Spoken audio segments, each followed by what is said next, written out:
A lifetime ago, I was an airman with a passion for aviation, both civilian and military.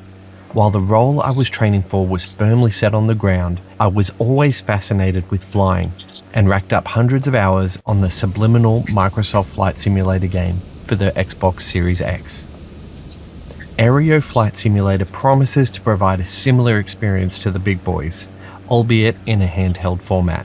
So does Aireo Flight Simulator soar above the clouds, or does it skid off the tarmac?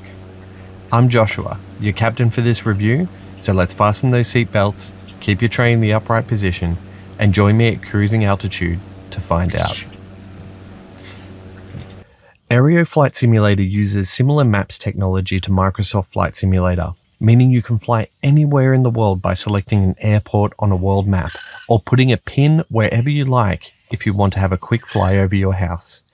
Yes, this does mean you need to have a constant connection to the internet, but it also means that you can fly Brisbane to Sydney or London to Paris if you're that way inclined.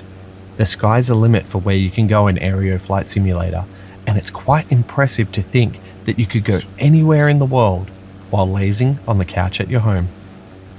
There is a small selection of aircraft consisting of one commercial airliner, a private jet, 4 smaller Cessna-type aircraft, and a jet loosely based on the Phantom. Each aircraft has its own handling and feel, and it's quite enjoyable cruising in a commercial airliner running Brisbane to Sydney, until it becomes time to land. But more on that later. It is a very solid flight sim, all things considered. There are compromises, however, on both graphics and sim aspects of the game. Graphically, the game looks the best when in the sky. Flying over the Gold Coast, which was my home city and top tourist destination here in Australia, looks fantastic, and I could point out my old apartment and local landmarks.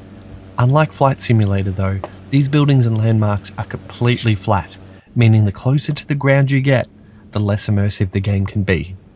Due to the hardware limitations of the Nintendo Switch, this is an understandable compromise, and natural landmarks like Uluru and mountain ranges like the Swiss Alps have elevation and depth due to being 3D rendered. Airports, despite their size or function, consist of a few rendered towers and, strangely, elevated runways. Sometimes, these runways can cause significant problems, as I was faced with an insurmountable wall while taking off from the Sydney International Airport. On a positive note, the aircraft models look great, and despite some minor graphical issues, interior renderings of the cockpit are detailed with all the switches and toggles you would expect to see in an aircraft. This is where the second major compromise comes in. Despite the details of the instruments in the cockpit, there's no interaction with them whatsoever, and your flight controls are limited to flaps, trim, landing gear, and the usual controls like pitch, throttle, and rudders. The flight model works well for the most part, and the physics feel polished while cruising at altitude and gently banking as you explore the world. The major issues come into play when attempting to land, as airspeed reduction doesn't seem to be as responsive as one had hoped, despite deploying flaps, reducing throttle, and killing the engine entirely. I'm not really sure why this kept happening in-game, as the tutorial succinctly allows you to take off and land, managing airspeed and approach rather well, and hopefully this can be addressed in a future update. Another glaring issue is the complete lack of options available for both gameplay and accessibility. The only option you can really control is the volume, which means smaller text like airspeed at the top of the screen might be difficult to read for some in handheld mode, and the camera is oddly stuck on inverted left-right controls, as well as being overly sensitive. Sometimes half the battle is fighting the camera. These problems aside, Aireo Flight Simulator is a solid flight sim for enthusiasts, and I was very impressed with how the technology behind the game was handled.